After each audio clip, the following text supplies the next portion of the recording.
Hey guys, it's Matthew from 5 Dog Physiotherapy and Sports Injury Centre. Today we are talking on this Facebook Live about ankle range of motion and why it's so important that we get all of our ankle range of motion back following an ankle injury.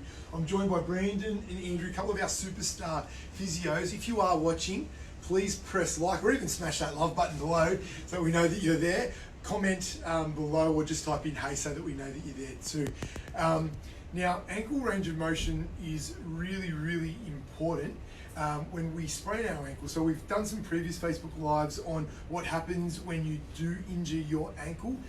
So obviously swelling goes in, scar tissue starts to help mend the ligament again, but we tend to lose a fair bit of movement and we tend to limp around. So if we don't regain movement, we're in a little bit of trouble in the long term to get back to sport and function and whatnot. So there's a few different movements that we look at and test, and the boys are going to demonstrate these. So the first one is what we call dorsiflexion, which is bringing your foot back towards your head. The way that we test this is on a knee to wall test. So I'm not sure if you can see, but there's little numbers on the floor.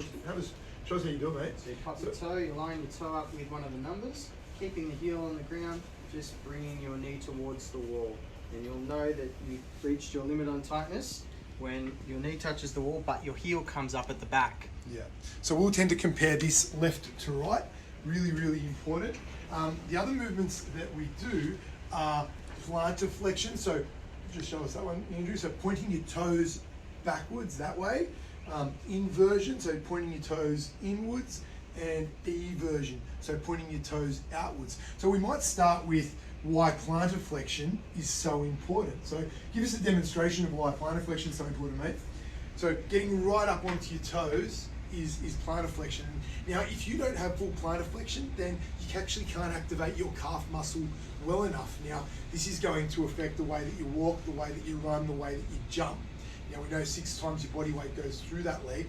So when you are running, so if you don't have enough plantar flexion, that's going to affect the way that you move.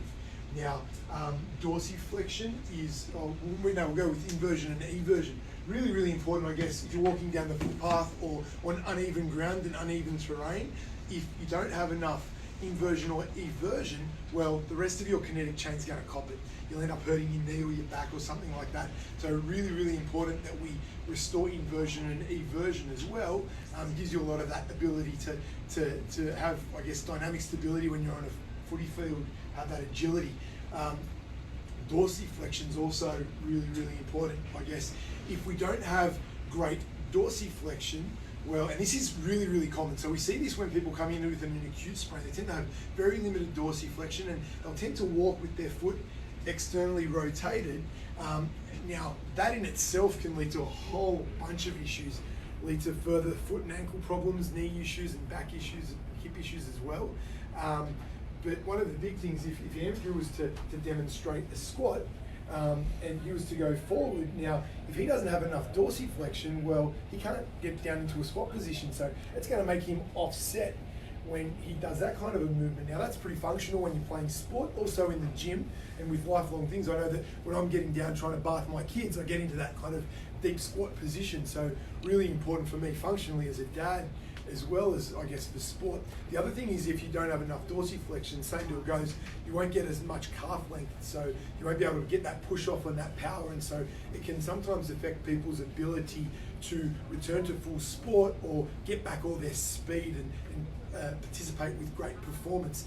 So I guess if you have sprained your ankle or injured your ankle and you'd like to find out some more information, why not go to our blog? So we've got a blog, and it's called Is it a simple ankle sprain or something more?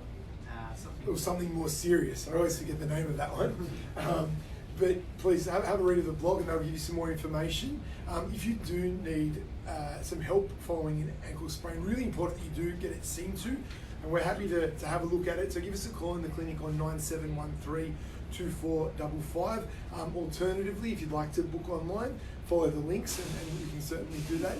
If you are watching again, please press like and share this post with all your friends. Hopefully you found this information super interesting and super helpful.